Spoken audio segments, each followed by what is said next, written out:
I hope my screen is visible. Yes, sir. Okay. Uh, First of all, I'd like to thank to the organizers for organizing this series of webinars on different aspects of biodiversity, and thanks for also inviting me to give a talk on this specific group of plants, which are the mosses specifically. So, as you know, that the mosses are the inherent parts of our forest community structure in any terrestrial ecosystems, and this plant group is highly diverse. But the study of this diversity of this plant group is usually neglected, which is due to a few reasons. And most importantly, its minute structure, and they are very difficult to identify in field. So in field, we usually used to ignore this plant group. But if emphasis is given to their structures and diversity, it will you may consider them as a very interesting plant groups. So here, through this presentation, I'd like to make you acquainted with some of the members of this diverse plant group, as I have studied from Eastern Himalayas. So the topic of my presentation, as it is told, that diversity and distribution of mosses in Eastern Himalayas, with special emphasis on their habitat specificity. So as I've told, that bryophytes are one of the most varied land plant group. It's specifically the second most varied land plant group after angiosperms, and these bryophytes have three major divisions. First division is Markensiophyta, which is actually it's including all the liverworts, Anthoceratophyta, which includes all the hornworts, and the Bryophyta, which includes all the mosses. Now, if I consider worldwide, mosses includes about 680 genera and approximately 10,000 to 12,000 species. As I've told, that bryophytes, these mosses specifically, mosses are very minute plant group. Okay, so their structure is very minute, and they are actually haploid or gametophytic, and they grow in form of clusters or colonies. Specifically in the moist and shady places, they avoid the high temperature and low humidity regions. Specifically, they grow in high altitude regions, or even in low altitudes where the moist and shady places are available. So this plant body, as I've told, that this plant body is gametophytic or haploid, and the main plant body is differentiated into rhizoids and stem-bearing leaves, and the leaves are typically arranged in spiral rows. And this plant group is lacking the vascular tissue like that of angiosperms and pteridophytes and gymnosperms. So they actually lack the proper vascular tissue, but in some plants, their axial water conducting strand is there. And the sporophytic part, that is actually dependent on the gametophytic tissue. So the sporophyte is dependent on the gametophytic tissue, and but it is not totally embedded within that. But they are differentiated into food, seta, capsule bearing the sporogenous tissue. And one very important feature of their sporophyte is the presence of peristome teeth in majority of the mosses. So this is all about the basic features of the mosses. Now, if we want to study mosses, if we want to see mosses in the field, we have to understand about their growth forms and life forms. So these two terms are very important if we want to identify, want to check the mosses in fields. So growth form is basically, as the structure is very minute.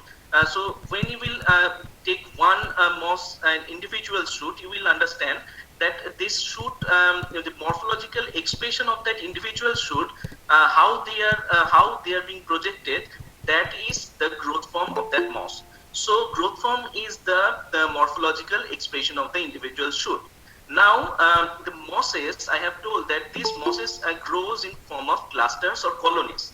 So when they grow in form of clusters or colonies, that assemblage of that individual, how they are assembled together, how they are forming that colonies, based on that there are different life forms. So these are growth forms and life forms. So life form is very important if we consider a group of mosses.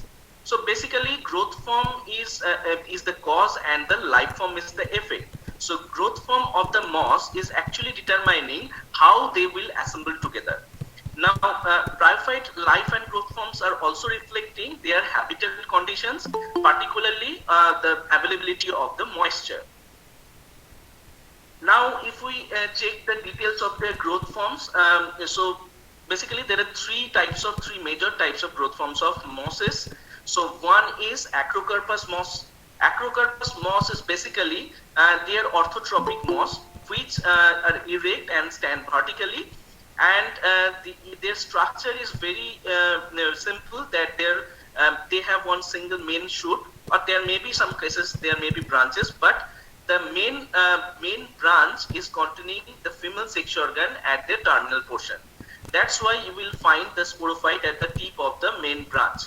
So that is the Acrocarpus moss, and they stand erect with respect to the substratum. Now, if you check the growth forms of these orthotrophic mosses, there are two types of orthotrophic mosses. One is Protonema mosses. So in the first picture, the picture is given that Protonema moss, where the gametophytic part, which is mainly independent, that has the reduced shoots. And when the sporophyte is developed, it seems like that the sporophyte is the main plant and gametophytes is very much reduced. So that is termed as Protonema moss. The example is Buxbaumia.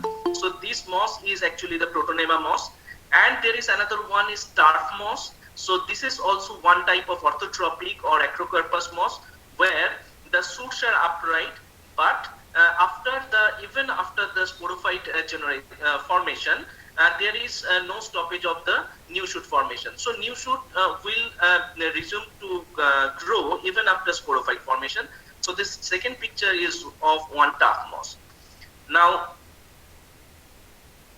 after orthotrophic moss, another important type of growth form is the Pleurocarpus mosses.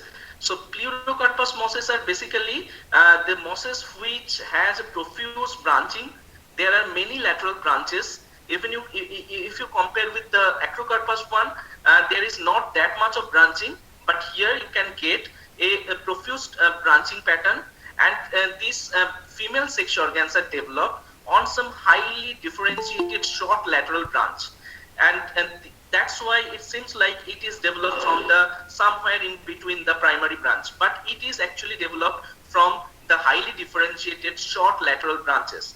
And these mosses are generally lies horizontally to the substratum, or even if some in case of some epiphytes, they may be pendant also. So they actually are prostate and they lie horizontally to the substratum. So they are also called as plagiotropic mosses. Now the third type which is there, that is Cladocarpus mosses. In case of Cladocarpus mosses, that female sex organs are terminally developed on some well-developed lateral branch. Here, well-developed lateral branch means that branch is somehow similar with that of the main branch, but it is not that much differentiated. So it's almost like that of a vegetative branch. So they are the Cladocarpus mosses. Now, if you see that there are also many types of plagiotropic or Pleurocarpus mosses. One is the thread moss. In case of thread moss, there is no difference between the primary and lateral branch. The first one is that type. Second one is the comb moss, where the main shoot is strong with many simple or branch laterals. And third one is stripping shoot, where the main branch is rhizomatous with their upright lateral branches, so that the lateral branches are actually erect on the main branch. So this is the tripping shoot moss.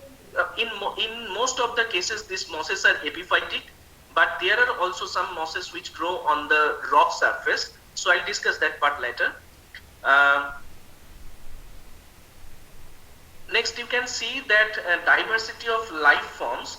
Life form, what I have told, that this is the form that is expressing the assemblage of different mosses. So it is actually assembling the assemblage of different mosses, how they are clustered together and how they are forming colonies on a particular substratum. Based on that, there can be different types of life forms. Now you can see there some diagrams are given. One is a small cushion. So cushion, it is just its names are given based on its shape, and the small cushion means their size of the plant is small. Means if it is less than 2 centimeters, then it will form the small cushion. And in case of cushion, you can see that all the size of the plants are not same.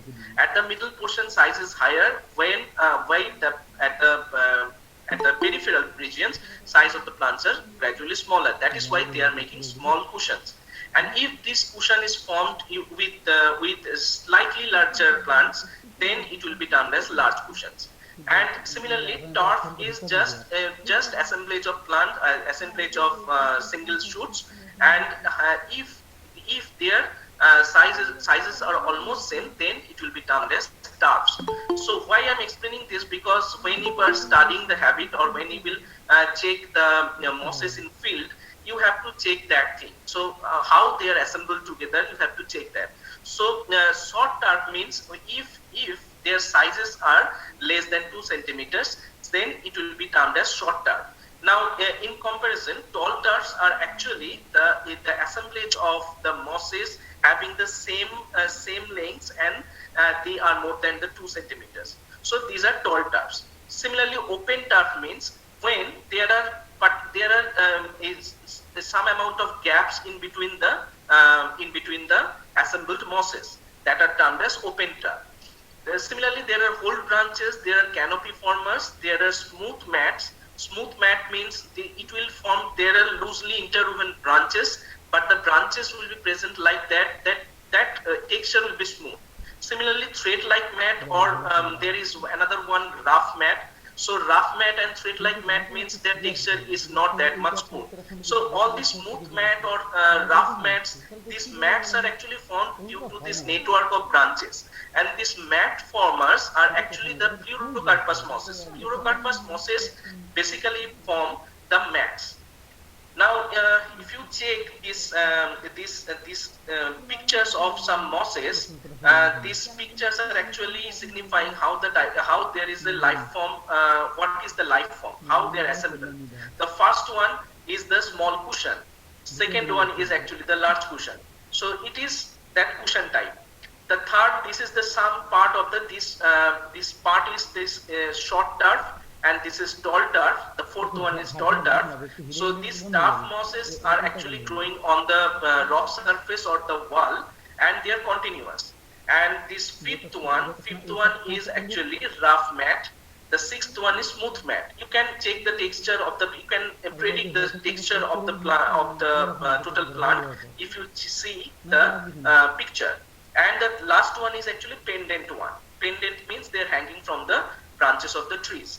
Okay, so these are diversity of the life forms. Now,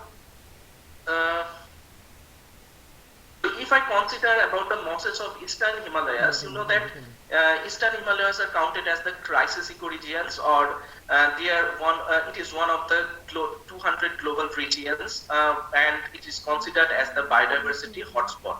Now, Eastern Himalayas is one region where you can find a highly diverse range of bryophytes, and it is one of the major biogeographical regions of India.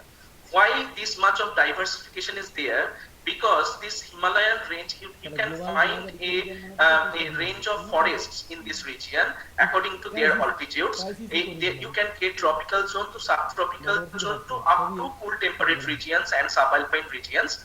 In each the regions, there are distinct types of bryophyte diversity. So that is why this region is rich in moss diversity. Another important thing is that these variable climatic conditions, due to different kinds of climatic conditions and their habitat and their forest types, and you can get a high number of mosses in this region. And till now, about 550 mosses are recorded from this region. some of the comprehensive works. First of all, I have to mention the name of Professor Ganguly, who has made a valuable contribution to identify, to summarize the total bryophyte flora to the moss flora in the monograph Mosses of Eastern India and adjacent regions. Till now, it is one basic monograph which is very useful to identify if we want to identify the mosses. Very recently, there is one checklist of Indian mosses by Professor Lal, and a group of Dondotia has also provided the checklist of bryophytes of India. From this, we can get a few idea about the Eastern Himalayan, about the bryoflora of Eastern Himalayan region. But particularly for this region, after Ganguly, there is not that much of comprehensive work has been done. So, from the next few slides, I just like to give you a view on the mosses which are predominantly found in this region. And obviously, it is not possible to cover all the taxa, but I have selected few mosses from some predominant families. Now, family-wise, I will move. So, first is family Takakiaceae. So, in the Takakiaceae family, the most important member is Takakia ceratophylla, which is which is recorded from Sikkim, and they are mainly succicolous, and they grow on the rock surface as short turfs along the sandy and moist area of rock. And if you want to if you want to identify this moss in field, it is very difficult to identify. But this feature, one specific feature of this moss is they don't have the peristome teeth, but instead their capsule dehisces by single longitudinal spiral slit. So it is their specific feature. So this is Takakia ceratophylla, and next one is. Most of you know about this moss, that is sphagnum, which is commonly called as peat moss. It is of family Sphagnaceae. Total 18 members are reported, 18 taxa are reported from the Eastern Himalayan region, out of which Sphagnum cuspiditum is the most common moss, which is recorded from Darjeeling, Kalimpong hills, and as well as from Sikkim. So you can easily identify this moss in field by identifying the branches with fascicles. And if you see the sporophyte lacks seta, and the capsule is on elevated pseudopodium. So this is one very important feature of sphagnum. Now it can grow on as a dense cushions on the moist rock surface. Apart from cuspiditum, there are sphagnum recurvum, imbricatum, which are common members of sphagnum in Darjeeling, Sikkim, Assam, and other regions of Eastern Himalayas. Next one is another member, which is Andrea, which is a member of Andreaceae. This member is also very difficult to identify. It is not that much common in the Eastern Himalayan region. But there is a member, Andrea densifolia, which is comparatively common, and it is endemic to India. And this one very important feature of this moss is that actually the family feature is that there are 4 valves of the capsule. So capsule here also, the capsule is not having any peristome teeth. There are 4 valves, and the capsule dehisces with help of the splitting of the valves. And you can get it here also in this diagram. In this picture, you can see the elevated pseudopodium. There is no proper seta. Proper seta is lacking here, and the capsule has some valves. So this is very important feature of this moss. And this moss is also growing on the rock surface, and specifically the moist rock surface, in form of short turfs. So this is one very common moss, which is Pogonatum, and moss is. Slide is not visible, sir. Slide is not visible. Slide is visible. Slide is visible. Don't worry. Just pin to Sobhik Mitra. Visible. Continue, Sobhik. Continue. No, sir. Yes. Slide is visible.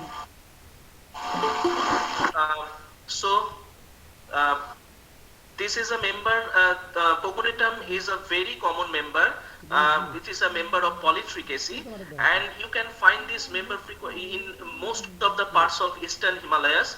A total 31 species are reported from eastern Himalayas, out of which 21 from Darjeeling Hills.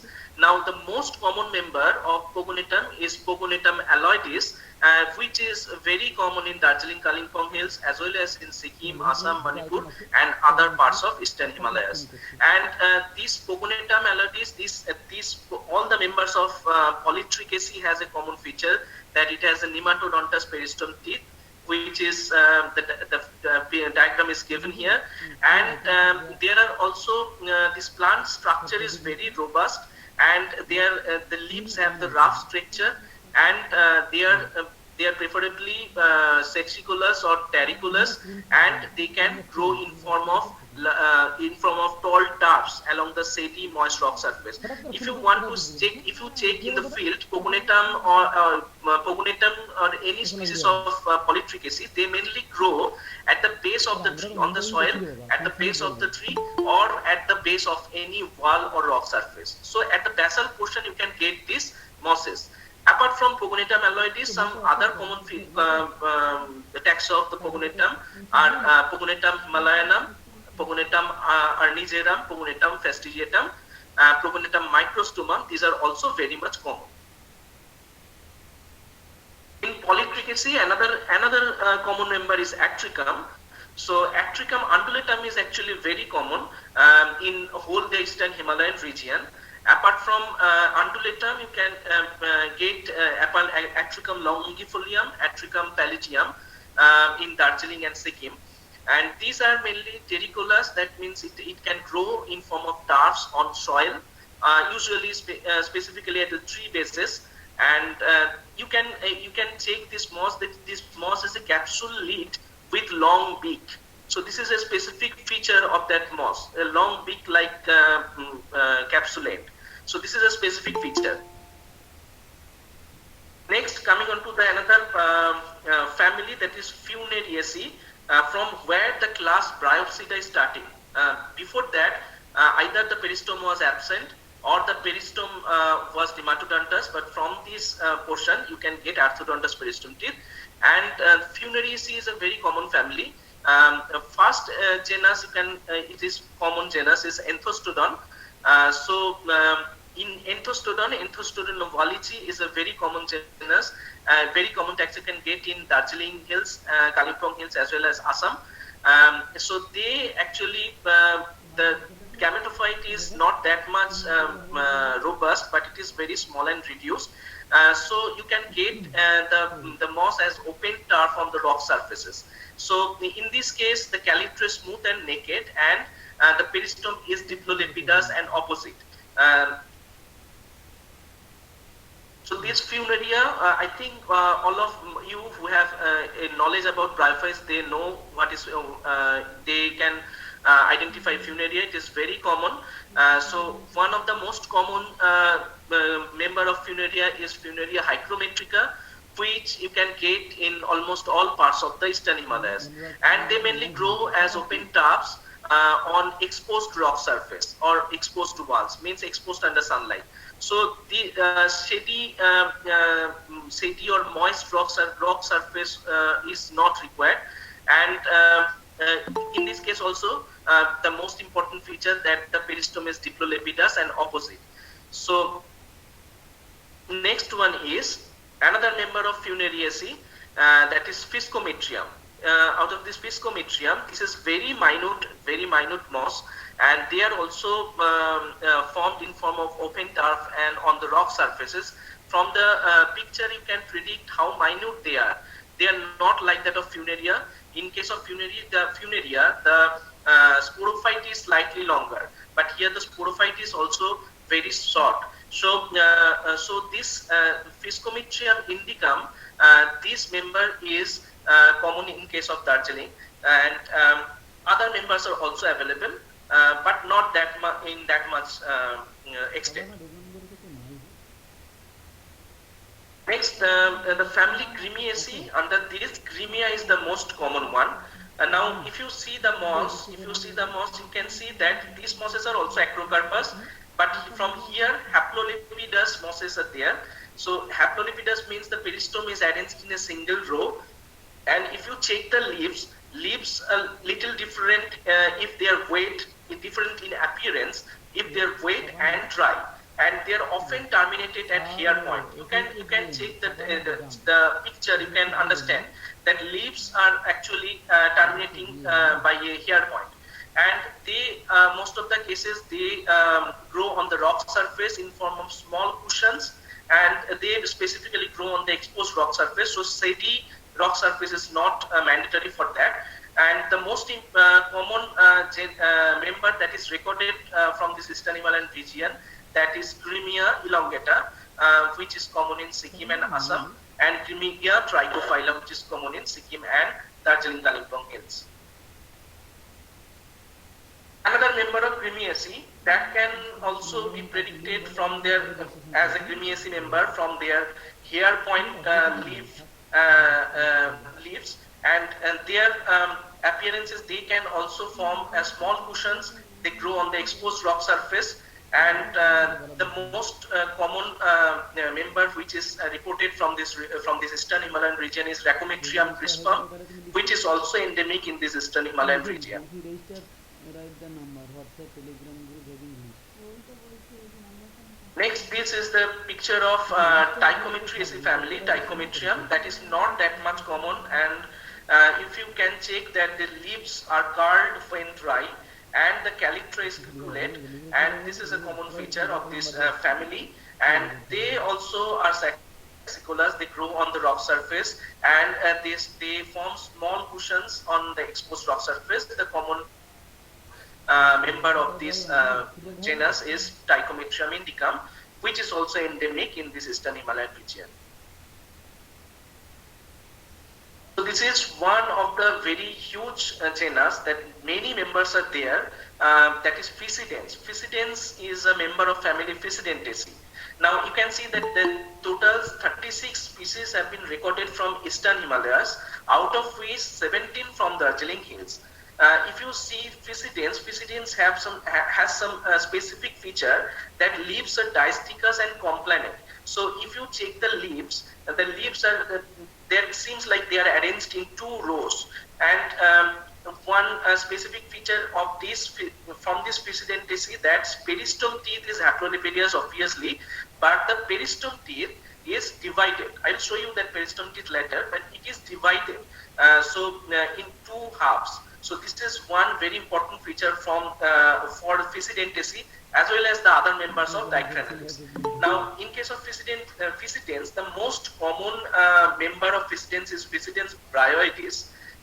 Physidens involutus, Physidens javanicus, and alani, they are also very common. But you can easily identify Physidens in field from their appearance of gametophytes. It is very common. And Physidens is also growing saxicolous, means they can grow on the rock surface in form of small turfs, and they specifically grow on the wet and shady regions, shady rock surface, and they are often found in association with some other members of Proteaceae and Triaceae. So this is one very common genus, and this is you can get any Physidentaceae member in anywhere in Eastern Himalayan region. Next is Ditrichaceae. Ditrichaceae is also another member of Dicranales, and Ditrichaceae's most common genus is Ditrichum. Ditrichum is from this genus is specifically corticolous. They are epiphytic. They grow on the tree trunks in form of dense cushions. Occasionally, they are found in association with other Dicranaceae mosses. And if you check the plants are very slender, very small plants, but their peristome teeth are also in single row, but they are completely divided in two equal halves.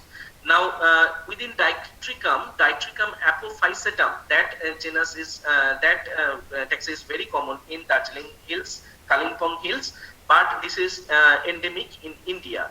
Along with Ditrichum heteromalum and Ditrichum darjeelingens are also recorded from Darjeeling. Next dictrinaceae member is Ceratodon. Ceratodon purpureus is the most common one. You can check the purple. Its purpureus is actually based on this coloration, means color of the sporophyte. It's most often it seems like a purple color.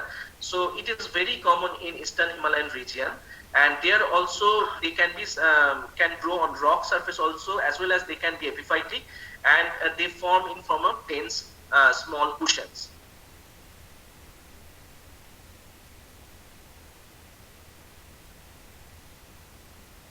Next is Trematodon. Trematodon is not that much common, but it is a member of family Bruchiaceae. And here this member is mainly corticolous, but they can grow on the branches, not at the basal portion of tree trunks. You can get this plant on the branches. And one thing is that this plant has a capsule which is very elongated capsule you can get here. And the most common one is Trematodon hookeri that you can find in Darjeeling and Sikkim region of this Eastern Himalayas.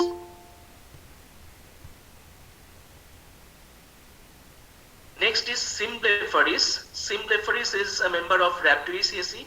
And now Cimblepharis vaginata is the most common one, which is found in Darjeeling, Kalimpong, and Sikkim, Assam, and other regions of Eastern Himalayas. And these are also corticolous, and they grow in form of small cushions on an exposed rock surface, exposed bark of the trees. And their specific feature is that it is not that much prominent, but their capsule is actually ribbed and widest at the mouth region. Widest at the mouth region, not at the base. From the base to mouth region, it becomes wider. So this is the Cimblepharis vaginata. Other members are also there, Dictrinacea and Vodoacea. These are also members of Rhabdoiaceae. So these are also corticolous, and they grow in form of small cushions on the exposed bark surface. Now this is Dicranum. Dicranum is very common, very common genus, and there are many members of Dicranums reported from Eastern Himalayan region. The most common member is Dicranum scoparium. Dicranum scoparium, which is recorded from Darjeeling, Kalimpong hills, as well as Sikkim, Assam, Meghalaya, and Arunachal Pradesh. Two members of Dicranum, which are specifically endemic in Darjeeling hills and Sikkim, that is Himalayanum and Dicranum laurifolium. And I have told about the peristome teeth of Dicranalis that is specifically divided into two halves. That is prominent in this diagram, that peristome teeth is actually present in a single layer, but this peristome teeth is divided in two halves. That is a very common feature of this order Dicranalis. Now, in this case also, these plants are very common, and they are corticolous, and they grow as dense large cushions on the bark surface, often in association with some other members of Dicranaceae.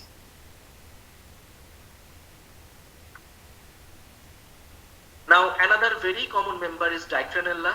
Dicranella heteromala is the most commonly recorded moss from Darjeeling and Sikkim under this family. Now, in this case, it is one very specific feature. You can see that here also peristome teeth are dissected into equal halves, and if you check the leaves, you can get alar cells. These two layers of cells you can get at the basal portion of the leaf. These are alar cells. These are very common feature of this Dicranaceae family. And also these plants are corticolous, and they grow in form of dense cushion on the bark surface, often in association with the other Dicranaceae members. So if you check the tree trunks, it is very difficult to identify whether it is a Dicranella or Dicranum or some other members of Dicranaceae, because it almost seems like same. But if you want to properly identify, you have to check the leaves or the branch pattern of that plant. Now, in this Dicranella, the two members, Dicranella pseudocibulata and Dicranella divaricata, these are actually endemic in this region. This is another member which is Anisothecium spiral, that is very common in Darjeeling, and these are also corticolous, same type of association, small isolated cushions, but these are not that much densely grow on the tree trunk, but you can find small isolated cushions on the bark surface. Mainly on cryptomeria we can get that. Next is coming the Leucobriaceae. Leucobriaceae, these members, first one is, which is a common one, is Campylopus. Campylopus is a large genus actually. Under this there are 15 species are recorded from the Darjeeling Hills. The most common member which is recorded from different regions of Darjeeling, Sikkim and Assam is Campylopus introflexus. Apart from this, Campylopus involutus, Campylopus luteus, subfragilis, these are also recorded. Now, if you check this moss, this moss is robust, means its size is larger than the Dicranaceae members, and there are sporophytes, which are there at the tip, which are there at the upper portion of the gametophyte, and the sporophyte seta is not that much of large like that of the other Dicranaceae members. Now these are not corticolous, but these grow on the dense carpets on dense carpet on the shady rock surface. So this is also very common genus you can get in Darjeeling Hills or anywhere in Eastern Himalayas. Under Leucobriaceae is Dicynodontium. This is another very common one. Now these Leucobriaceae members, apart from Campylopus grow on the rock surface mainly, but other members you can get at the basal portion of the tree trunk. So these you cannot get on the branches, but you can get towards the base. And Dicynodontium didiction and Dicynodontium didymodon, these two are the most common genera under this, most common members of Dicynodontium. Now, another, this is very common and it is very easy to identify in field. It's Dicynodontium leucobrium is almost like the similar appearance, but leucobrium actually grow at the basal portion of the tree trunk or on the leaves, and their appearance is a large cushion like appearance, and it looks like a white. It has some whitish coloration on, means obviously there is no such color, but it looks like a whitish. So it is also corticolous, or in some cases they grow on the leaves, and they usually are associated with other members of Leucobriaceae, that is Dicynodontium, and Leucobrium bowringi, which is the most common one, which is recorded from Darjeeling Hills and as well as from Sikkim.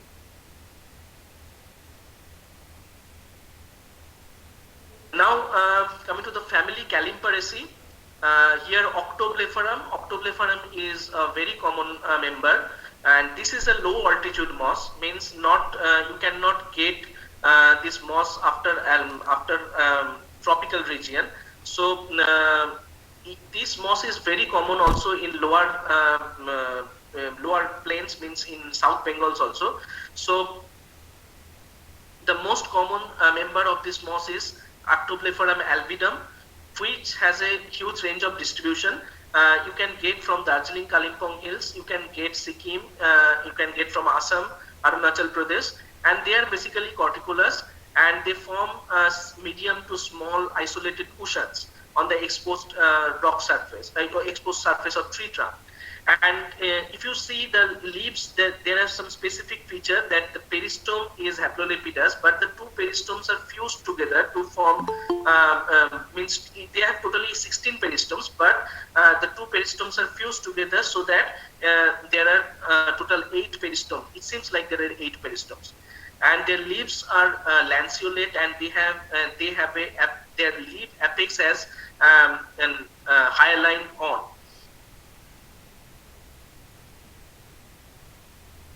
Now coming to another Calymparaceae member, and if you take that in case of Darjeeling Hills, it is if you consider overall all the moss genera, this is the most common one. If you check the Cryptomeria plants, out of say 10 Cryptomeria plants, in every 6 to 7 Cryptomeria plant you will get this plant. So this is very common one. So this genus is Ceropodon. So Ceropodon confortus is the most common. Apart from that, Ceropodon spiculosus and Laminati you can get, but the Ceropodon confortus is the most common one. Mostly on the tree trunk of Cryptomeria you can get this plant, and their specific feature is that if you check the leaves, leaves have some specific differentiation of the cells. So you can get hyaline cells on the both sides of the costa, which is generally termed as cancellini, that you can get in this plant. And these are corticulous obviously, and they form dense cushions almost throughout the plant breed height from the base, and they form the cushions are so much dense that they can form the carpet on the tree trunk.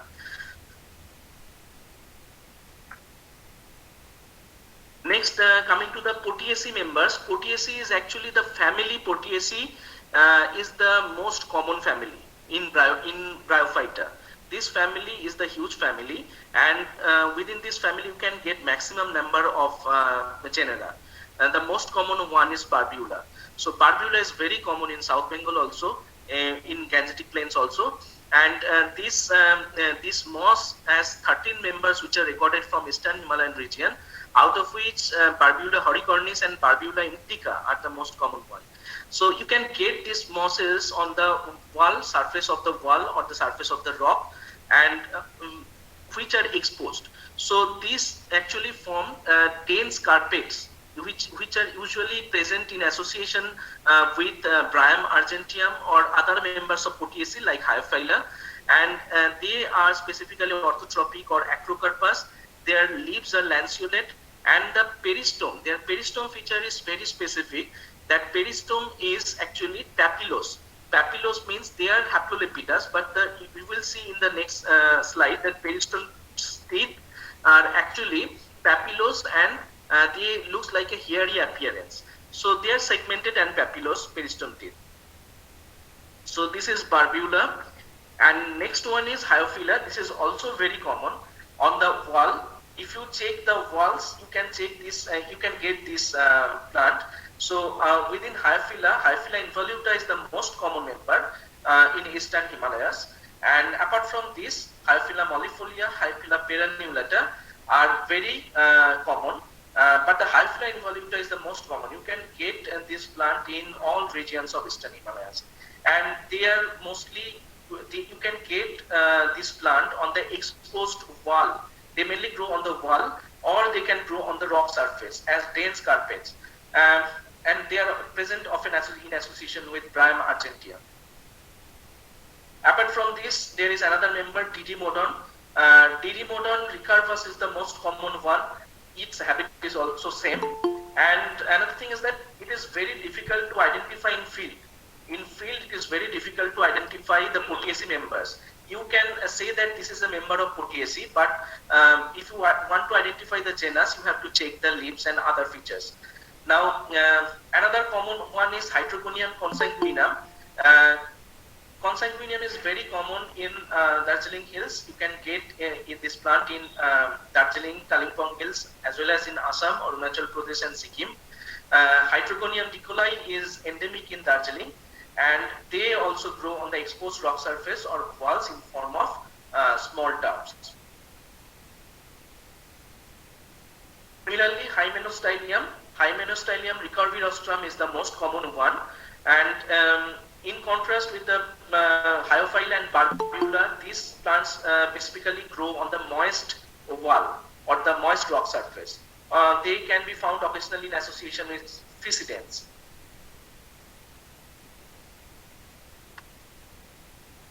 Now, there is another family, Splagnaceae. From Splagnaceae, it is not till Potiaceae it was Dicranini. Now it is subclass Bridie, and the order is Flacnelis.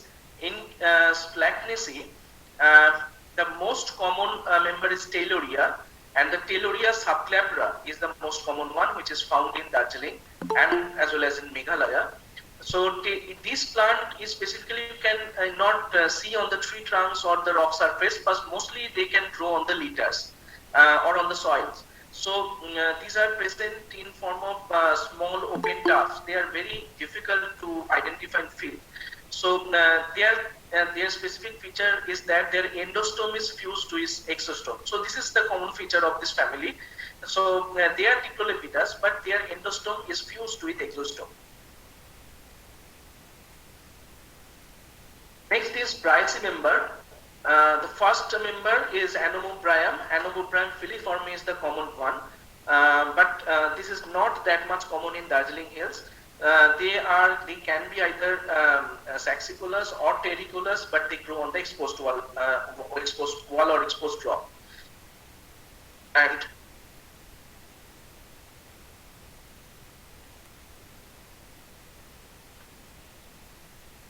now this is the genus Brachypedium, which is also under Bryaceae. This Brachypedium has a peculiar thing that they can grow on the iron also, recorded on the iron materials, and they are also saxicolous, or in some cases they can also be corticolous, means they can also grow on the tree trunks, but mostly grow on the rock surface or exposed wall, and they form large cushions, and their capsules are actually erect. Which is not that much common feature in Bryaceae, because in Bryaceae you will get that capsules are pendant. You will see in the next slides that capsules of the sporophytes are usually pendant, but in this case you can get that capsules which are erect, but there is a well differentiated neck. I don't know whether it is visible or not.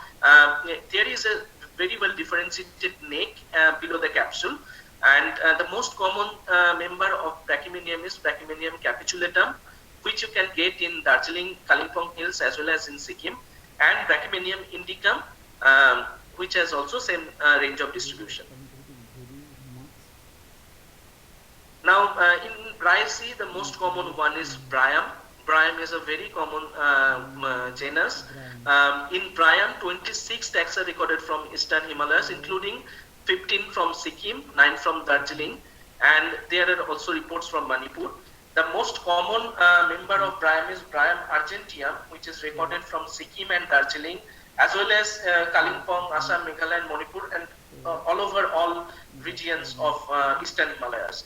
And this Bryum is basically saxicolous. They can grow as small cushions or open tufts, occasionally in association with other Proteaceae members or other Bryaceae members. And their specific feature is that they are acrocarpous, obviously, but their capsule is pendulous. You can see the capsules which are pendulous with a very clear differentiated neck. So this is very common common member you can get in Eastern Himalayan region.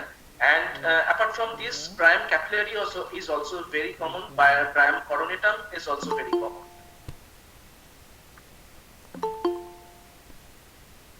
Next member is a Bryaceae member, Rhodobryum. Rhodobryum is very common in open rock surface, exposed rock surface, which is formed in form of tall tufts. You can see the leaves are slightly larger than the other members of Bryaceae. So the most common member is Rhodobryum giganteum. You can get these plants, and these plants are recorded from Darjeeling, Sikkim, Manipur, and Arunachal Pradesh. Next, after Bryaceae, there is a family Mniaceae. Within that, Mnium is the most common genus. Mnium undulatum. This picture is of Mnium undulatum, which is very common in Darjeeling and Sikkim, as well as in Assam. They are basically saxicolous. They can grow, or terricolous. They can grow on soil also, on sandy, moist rock surface. They need a moist environment for growth, and they are sometimes cladocarpous. But you can identify the moss in field. It is easy to identify a Mniaceae member with their broad leaves, and capsules are sometimes inclined, or they are sometimes horizontal. So this is a very common feature of Niaci. So this is Polia. Polia nutans is the most common member, and they are sexicolous and they grow on the exposed rock surface as in form of tubs. And this plant is also easy to identify. You can see that the red coloration of their seta and the capsules are inclined. And Folia nutans you can get in Darjeeling Kalimpong hills as well as in Sikkim, Assam and Arunachal Pradesh. And Folia minor and Folia longicola are other two very common taxa in this region. Himalaya is a very high and rich zone for all types of plants, including rare species. Now this is Plagiomnium. Plagiomnium is also very common in this eastern Himalayan region, and this is a terricolous or sexicolous moss, and these grow on the sandy rock. Means moist environment is moist region is most suitable for growth of this moss, and they grow in form of dense carpet. So these dense carpet, these leaves are slightly larger than the other mosses. So it seems like angiosperm, but it is not that. So this is one Niaci member, Plagiomnium rostratum, which is common in Darjeeling, Arunachal Pradesh, Manipur and Sikkim. Next under order Batramialis, the family Batramiaceae, and this is Batramia. Batramia plants are basically robust in the within Batramiaceae. These plants are very robust. And the capsules, their capsules are typically subglobose or globose in shape. So they are slightly carved. So their capsule shape is very important. Capsule shape is globose or subglobose. And the most common member of this Batramium is Batramium pomiformis. Batramium pomiformis is this member. And they are actually sexicolous. They grow on the moist rock surface in form of dense turf. This is the picture of Philonopsis. Philonopsis is also very common, but this is these grow in form of open turf. Means isolated open turf. They don't grow in groups. Mostly 2 or 3 different mosses you can get in a one colony. So Philonopsis thwaiteaceae is the most common one, which you can find in Darjeeling Hills as well as in Sikkim. Apart from this, Philonopsis fontana, Philonopsis revoluta, and Philonopsis hastata are common in Sikkim, Darjeeling, and Assam.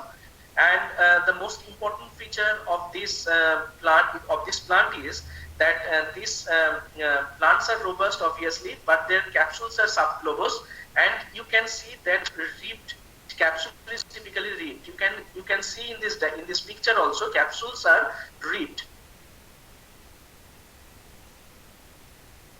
So Orthotrichaceae member, there is one Orthotrichaceae member, Orthotrichum. Orthotrichum huckeri is the common one. This is not that much common in Darjeeling Hills. Just one member I have mentioned, and this is sexicolous. It can grow on the shady rock surface, and their capsules are also ribbed and erect, and they have some hairy calyptra. Next one, this one is a Daltoniaceae member. I don't have that proper picture of that plant. This picture is there, which is from my workout. That Cyathophorella adiantum is this moss, and this is the most common moss of under Daltoniaceae. And there is also Cyathophorella intermedia, which is endemic in Darjeeling region. And they are mainly terricolous. They grow on the soil or on the litters, and they grow on the shady rock also in form of open turfs. Now from this, there are all Hypnelis members. Hypnelis members are basically pleurocarpus. Up to this, there was Acrocarpus, and the last one was obviously pleurocarpus, that Daltoniaceae member. Now from this, there is typically pleurocarpus mosses. So there is profuse branching, and mostly they are corticolous. They grow on the tree trunks. And another important thing, you can get these plants on the breast height, at the breast height of it, any tree trunk. You cannot get towards the base. Towards the base, you will get all the Diclanaceae members, all the other members of Diclanaceae or Leucobriaceae you can get towards the tree trunk. But towards the breast height, you can get these members. And specifically their corticulus, they form mats, rough mats. Why mats? Because there are many branches within a single plant. So this monopodial branching is very important point, and the seta is rough and capsule is carved in this case. And this member is actually Thuidium sparcifolium, and this picture is of Thuidium cymbrifolium. That is also very common in Darjeeling and Arunachal Pradesh.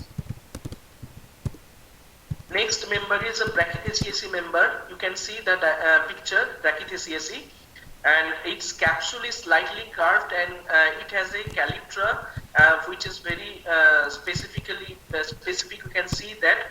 And Brachythiaceum buchanani is the most common member, which you can find in Sikkim, Darjeeling, Manipur and Meghalaya. And also Brachythiaceum procumbens and Brachythiaceum plum losam are also common members in Darjeeling, Kalimpong Hills and Sikkim. And another member of Brachythiaceae is Eurynthium. Eurynthium is also very common. And this Eurynthium and Brachythiaceum looks almost like same, but their branching pattern is somehow different, and the leaf structure is different. And here you can get a single costine leaf. For any kind of taxonomic study of this Hypnalis member or Pleurocarpus mosses, leaf shape and leaf total leaf structure is very important. And in this case also, this moss is corticulus. They are formed in form of rough mat due to their loose network of shoots. And the most common member of Eurynthium is Eurynthium tumosum, which you can get in Sikkim, Darjeeling, Assam and Arunachal Pradesh. There is one member of Metriaceae, which is Trachypodopsis. The most common member is Trachypodopsis cerulata, which is recorded from Darjeeling, Sikkim, Arunachal Pradesh, Manipur and Meghalaya. And they are epiphytic also, and they are pendant due to their loose aggregation of shoots. Now, from this, there is Hypnaceae member. This one is Hypnaceae. Genus is Ectropothecium. Ectropothecium is also corticulus. They can grow on the bark of any plant, or in some cases there may be also saxiculus, but mostly they are corticulus, and they have also monopodial branching, and their costa is actually short. When you will see the leaf structure, you will understand how the leaves are very much different from each member to each member. So Ectropothecium buitenjorgi is the most common one, which is found in Darjeeling and Arunachal Pradesh. So this one is Hypnum cupressiforme. Within Hypnum cupressiforme and plumiforme. These two are the most common members. You can get in some regions of eastern Himalayas, and they are also corticulus. They can grow on the tree trunk at the breast height level, and you can and this moss is actually forming rough mat due to their loose network of shoots. This one is a Hyalocomiaceae member, and which is Macrothamnium. This picture is of Macrothamnium macrocarpum. You can see that if you compare these previous members, this is also Pleurocarpus, and their seta is slightly long, and their capsule is curved. And they are also corticulus. They have pendant or rough mat growth form, and they are actually you can get this plant to the tree, within the tree trunks which are in forests with high humidity. So this is very important, that Macrothamnium macrocarpum is the most common member of this genus, which you can find in Sikkim, Meghalaya, Darjeeling, Kalimpong, Assam and Manipur. This Entodontaceae member, Entodon concinus. This picture is of Entodon concinus, Consinus is very common in Darjeeling, and another very common member is Entrudon flavescens, and this is also corticolous. You can see this moss on the bark of the trees, and they also form rough mat. And their costa is actually, the leaf costa is double. If you compare with the previous members, their costa was single or none, but here the costa number is double. This Erythrodincium juliaceum, this member is also very common, which is a member of Entodontaceae. And if you see the growth form of this moss, which is a thread-like mat, which is formed due to loose branches, and Erythrodincium juliaceum is the common genus which you can get in Darjeeling, Kalimpong, Assam, and Sikkim. So this is the member of Cematophyllaceae, Cematophyllum. Cematophyllum subhumoil is the most common member, and you can get this moss in Assam, Darjeeling, and Kalimpong. These are also corticolous. You can get on the tree trunks. In some cases, you can get this also on the exposed rock surface, but that must be under highly humid condition. And in this case also, leaf costa number is double. Obviously, you can not identify in field properly unless you check the leaf structure.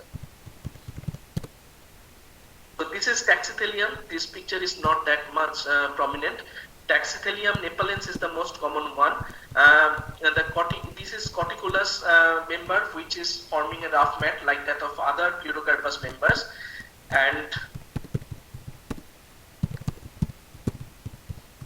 so this is Neckera. Neckera is also very common, but Neckera, in case of Neckera, you can get sympodial branching, and leaves are complanetly arranged. So due to that, it has some smooth mat-like appearance, and their costa number is single, and they are corticolous, and their life form is basically pendant. So they used to form a pendant growth form, and due to intertwining shoots on the tree trunks. Now, Neckera crenulata is the most common one, which you can find in Assam, Darjeeling, Kalimpong, and also in Sikkim. Apart from this, Neckera himalayana and Neckera darjeelingensis, these are very common, but Neckera darjeelingensis is endemic in Darjeeling Hills.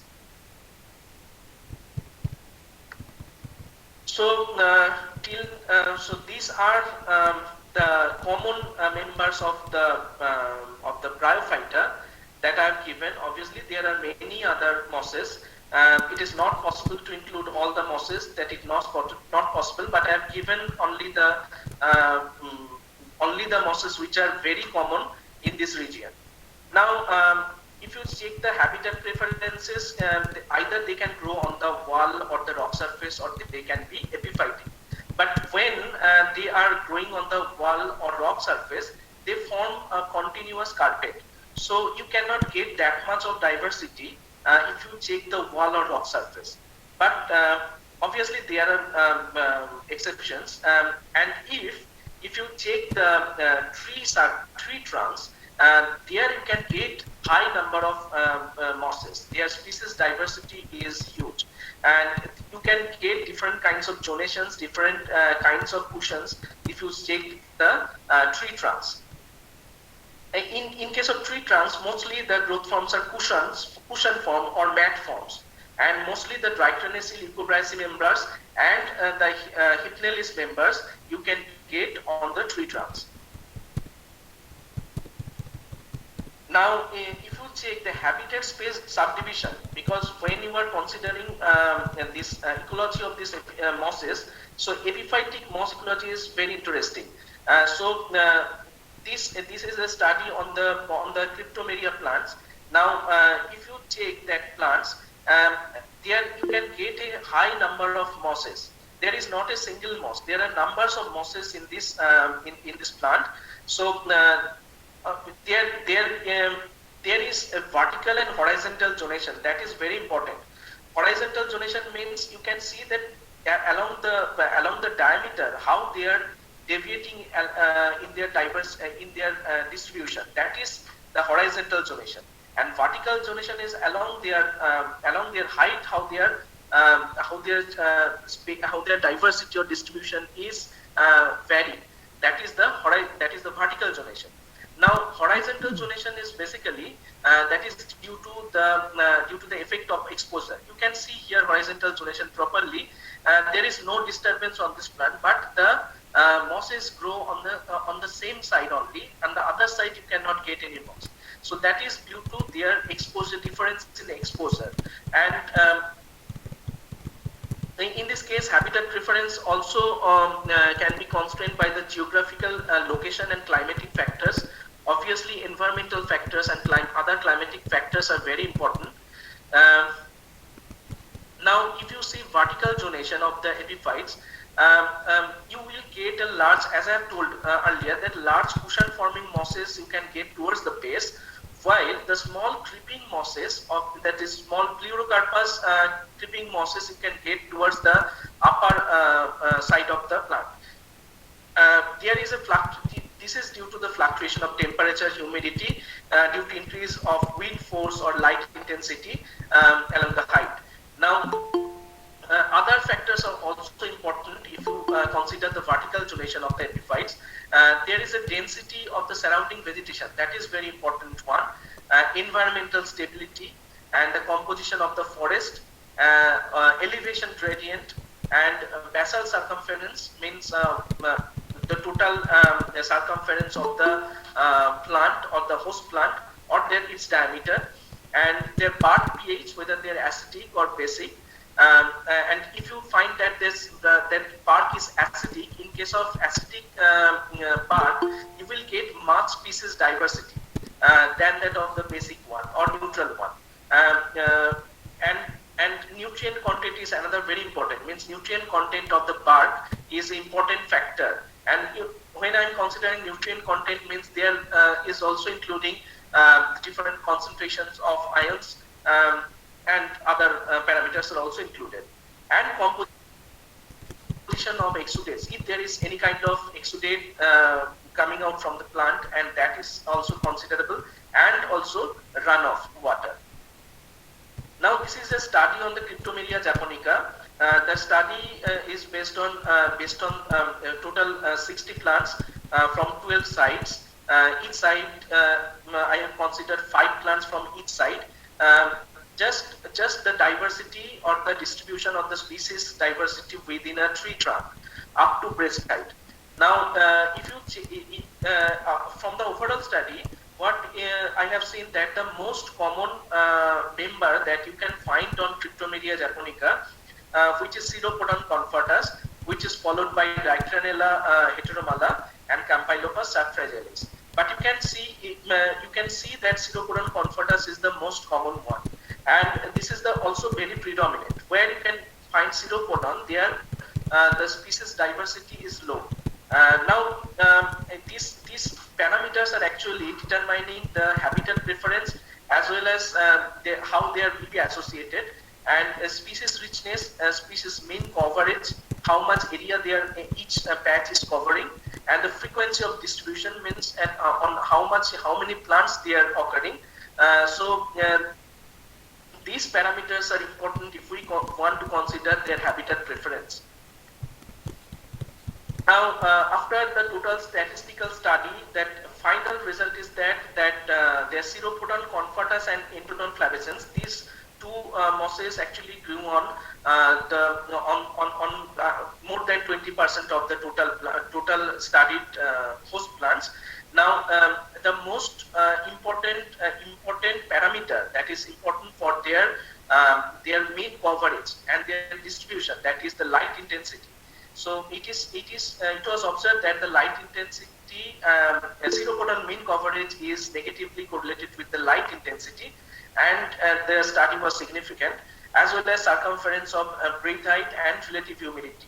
So breast height circumference, if it is larger, that means Ceropodon growth will be higher, and relative humidity, if it is higher, then Ceropodon growth was found to be higher. So these are some common common outcome of the study.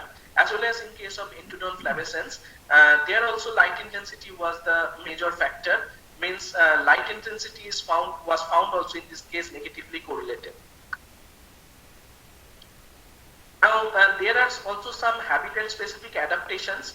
Means there was one study where you can check that Acrocarpus mosses, in case of Acrocarpus mosses, rhizoids are typically found to be longer than the Pleurocarpus mosses. So this is one very common adaptation due to the habitat conditions, because in some cases some mosses were found to be either Pleurocarpus mosses were also found to be on the rock surface. In that case also you can compare these two parameters. There are also habitat specific adaptations in sporophytes, where the capsule shape, size, exposures are seem to relate with the habitat adaptations. Means the mosses which grow on the forest floor, they are more likely to have a long and straight seta, and if they grow on the vertical wall or the rock surface, they tend to have an inclined capsule. So you can check that inclined capsule, and this is a erect capsule, and this is a horizontal capsule. So this type of adaptations you can get if we consider habitat specific adaptations. So now I'm concluding my talk that we know that this region is highly diverse with many moss species, and many parts are yet to be touched. There is what is going on. We can get more numbers of mosses in from this region. So although there are highly diverse biofloristic composition, but there are threats to mosses in eastern Himalayan region due to habitat degradation, destruction, and fragmentations of forests, as well as climate change and habitat shifting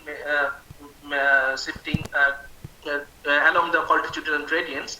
So there can be managements like selection of small scale protected areas, understanding the cause of this threat, and management of protected areas, including sustainable forest management. They can be required to conserve these plants. Thank you. Thank you, sir, for this nice presentation today. And I hope participants really liked it. And I think they do, because the chat box is full of thank yous and very nice presentations. So now participants, if you have any queries or any questions, you please write it in the chat box, and I hope sir will answer those questions.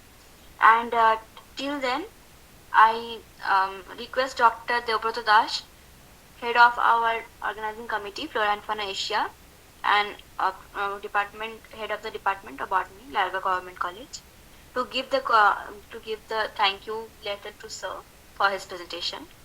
So Dr. Das, please start. Yes. Thank you, sir. Thank you, Dr. Sumitra. Actually, Eastern Himalaya is very high and rich zone for all types of plants, including rare, endangered, and threatened species. You know the great species. Lower groups of plants are very fascinating here. The distribution of species is not homogeneous. Vegetation cover and humidity influence the vegetation here. Most of the species grow here are ecologically diverse. If you study here, you can record 10 to 15 species of that is a lower group of plants per square meter of water. After lichen, bryophytes take place here as rock pioneers. After that, you can see the angiosperms, mainly Elnas, Rhododendron, Michelia, Betula, Athar, and seedlings of different kinds underneath of rocky valley. Mosses and lichens abundant here, actually towards the places like Sandakafu and Salut area, even towards the roadside of Kanchenjunga Biosphere Reserve from Singalila National Park. The Singalila National Park is interesting park. You can see everything here for that is biodiversity study. So as a whole, there are large scope to study bryophytes, mainly mosses in Eastern Himalaya. Not only in Darjeeling Himalaya, but also in Sikkim Himalaya. Today's lecture and PPT was very much interesting on that ground. So thanks to Dr. Mitro for your valuable talk. Thanks also goes to valued participants for the program Biodiversity 20. So now I declare here today's program is over. Thank you again. You can go to the question and answer session. Thanks. Thank you so much.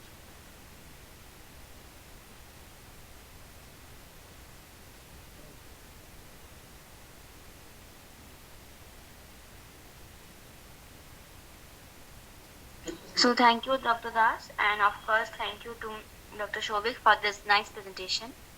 And participants, if you have any question, please add it in the chat box and sir will answer those. I can see one question. This is this moss is contain heavy metal? They can accumulate heavy metal. That is, there are many reports of their accumulation, and there are some mosses which are hyper accumulator of some metals. Yes, so they can accumulate heavy metals. Yes, there are some aggressive species. There is one invasive species I have told that Campylopus introflexus, that is also considered as aggressive species. They can destroy if they are associated with in some region, they can destroy the growth of the other mosses.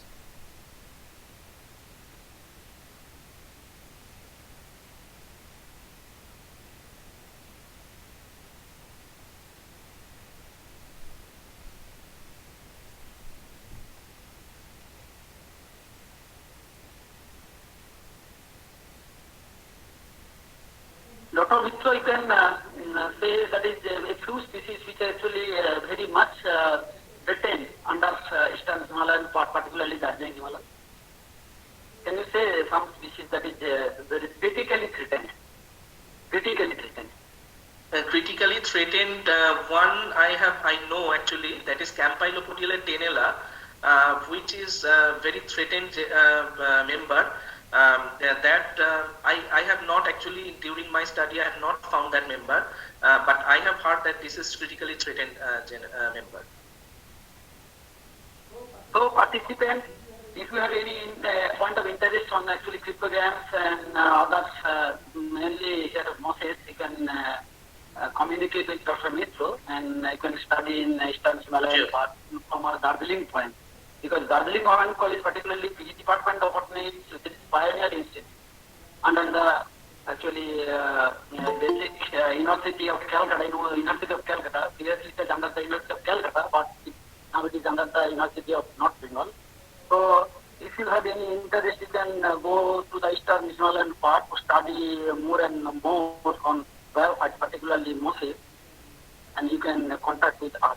Okay, mainly Dr. Mitro, and you can contact with me also. No? Okay.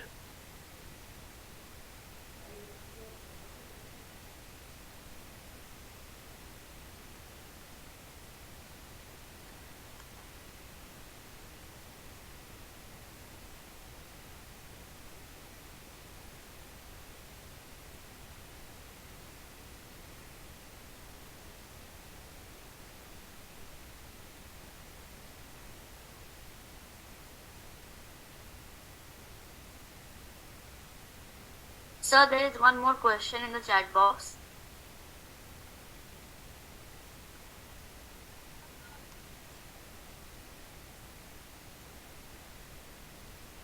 On participants, that is Momsumi Das, how can I measure salinity on mosses? The question is that how can I measure salinity on mosses?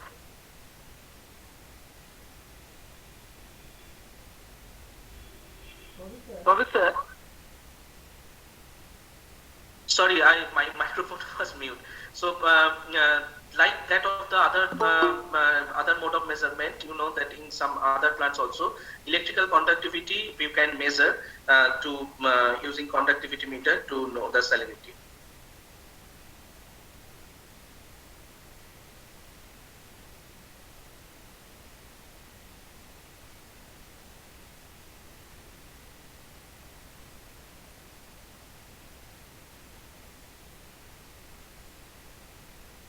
More questions? Participants, if you have any questions, please write here in the chat box. There is here.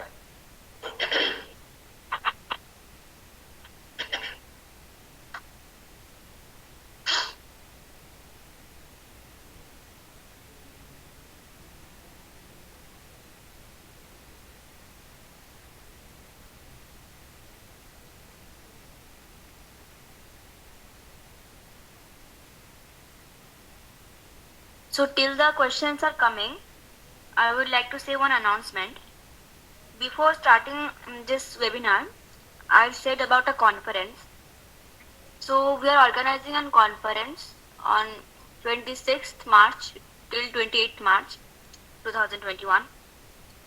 So this conference has a topic that is General Account on Biodiversity with special reference to status and conservation strategy.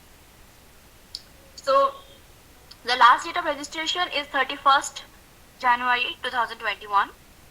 So people can present on different topics such as Kingdom Animalia, Kingdom Plantae, microbes, bacteria, etc. and every other topic that is related to biodiversity and conservation strategy. So many people can participate, like faculty, scientific researchers, societies, research scholars, even students that have knowledge on biodiversity. And the mode of presentation is online presentation that will be through Google Meet, Zoom, Cisco, WebEx, Zscaler, etc. And the type of presentation are oral and poster, that will be depending upon us what we will be selecting. And there will be a link of registration that we will be posting here. And if your paper will be selected, you have to send us a paper. If your paper will be selected, then it will be published in book or journal form. Charge is very minimum. There is no fee for registration, but if you want your paper to be published, then there is registration cost. Then abstract should be, you have to send us the abstract, and that abstract there is a deadline, that is last of February, and it should be in Times New Roman font with title, author's name, designation, affiliation, etc. And there are different, you can submit that us through the link we will be sending today in this webinar room. So different people can participate, and I hope you will participate in this conference also. Till now, we have got many responses, and I hope this responses will continue till 31st January. So that's all, and I hope there are many other questions, so please continue.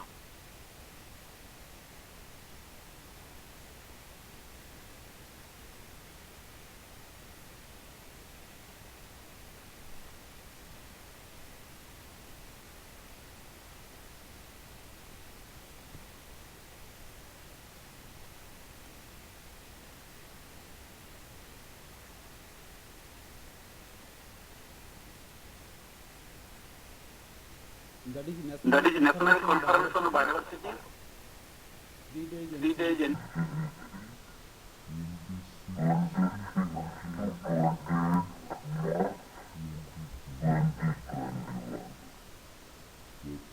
General account on biodiversity with special reference to status and conservation strategy. Organizer, Suranpana State Group, Department of Botany, Shivavara Mahavidyalaya, Abkari Jharkhand. Dristikon organization Akura Program.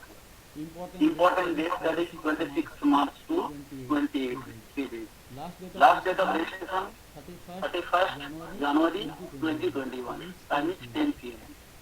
Sub-discipline, that is animals, plants, microbes. Category of participants, faculty, scientists, scientific officers, teachers, and research scholars, research assistants, scientific assistants, staff members, postgraduate students of any discipline with sound knowledge on biodiversity conservation. UG students, other school students have bring strong knowledge on conservation strategy. Presentations and mode of presentation online, that is Google, Zoom, Cisco WebEx, Google Meet, etc. Preferably Google Meet and Cisco WebEx. Types of presentation, oral and poster, selection as per the recommendations of the committee. Important announcement. Participants should register their names through the link provided by us and submit their abstract within 150 hours. All will join in a group, that is WhatsApp, which is mandatory. We will provide all the information separately through WhatsApp group. After registration, all will get message separately. Full-length paper should be submitted within last week of February. No registration fees, but during publications of article, a nominal publication charge is applicable. We will publish article either book form or with ISBN form in a book and journal with ISSN number. After peer review process, publication charge will be applicable if you wish to publish your article. Guidelines for abstract. Abstract should be in Times New Roman, 12 pt with 1.5 line space. There should be title, author's name, designation, affiliation, email ID, text and key words relevant to the paper. Full-length paper or review article or short notes should be placed with the committee before 30th January 2021 with figures and tables to record but not more than 4 A4 size pages. This is the registration link. If you need, you can take the snapshot.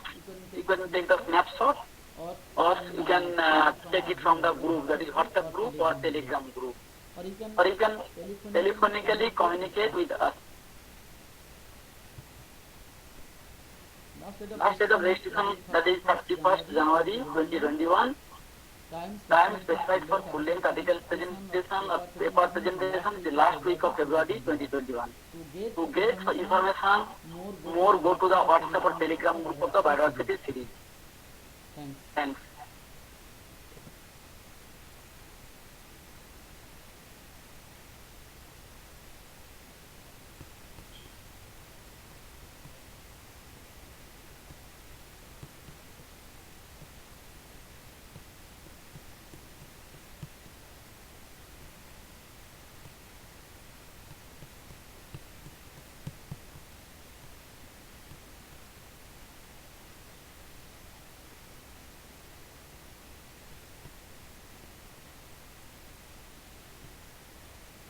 So I think all the questions are completed because it's already 8:30, and I think now participants